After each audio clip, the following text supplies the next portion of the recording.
guys, it's Courtney with the Kitchen Garden, and I'm here with my dear Dolores hydrangea, which I prune every winter. Everything I've read talks about you may or may not need to prune your hydrangeas. It's kind of a guessing game, but this gal likes to be pruned, and she gets monstrous every year and full of blooms. So while she's gonna keep doing that, I'm gonna keep trimming her back. But what if you want to keep some of these blooms in the house to dry out? It's a really simple process, very easy, but you have to start by cutting yourself a few blossoms. Now, you can cut them when they're blue or whatever color they are in full bloom, or if you let them dry a little bit on the plant, then they are going to change color. So really, whatever color you want in your arrangements of dried hydrangea blooms at home is when you're going to cut them. I like to trim them both ways. But today I'm going to find some blue blooms to cut so that I can take them in and show you how I dry them. So here we go. I've got a big bloom down here and I can barely see it, so I'm going to get this one. And what I do is I go ahead and take off a lot of the leaves while I'm outside, okay? And that cuts down on my mess in the house, so you can see I'm trimming it down. And this one's got a little bit of a curve to it, the stem does, and that's okay.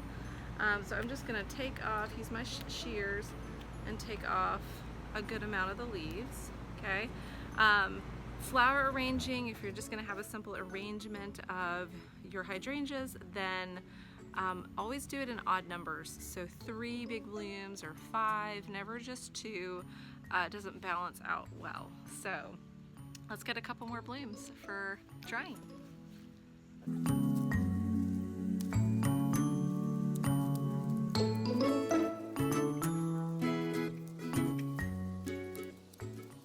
There we go.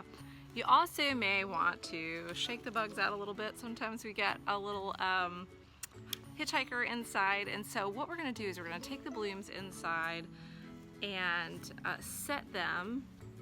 I don't want the stems to be pushed up against anything.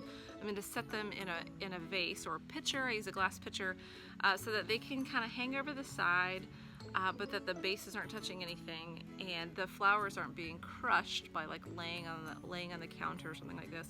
And I'm just going to let them sit for a couple of days so that they can dry out, and we'll see how it goes. So I put my hydrangeas in just a glass pitcher. You can see they're not touching the bottom and they're hanging over the edges, and we'll check back with them in a few days. So it's been 4 or 5 days since I put my hydrangeas in the vase, or this is a pitcher, and you can tell that they're ready when they're a little bit crunchy, when you tell they've dried out, and you can hear the sound. You can hear kind of the crunchy sound when I touch it. And that means that they're good and dry, and you can use them around the house in arrangements. You could make a wreath out of the dried hydrangeas.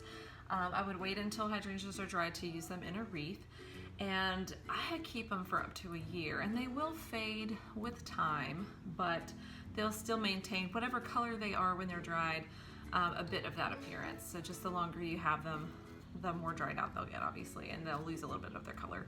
But that's the easy way to dry hydrangeas. Thanks, guys.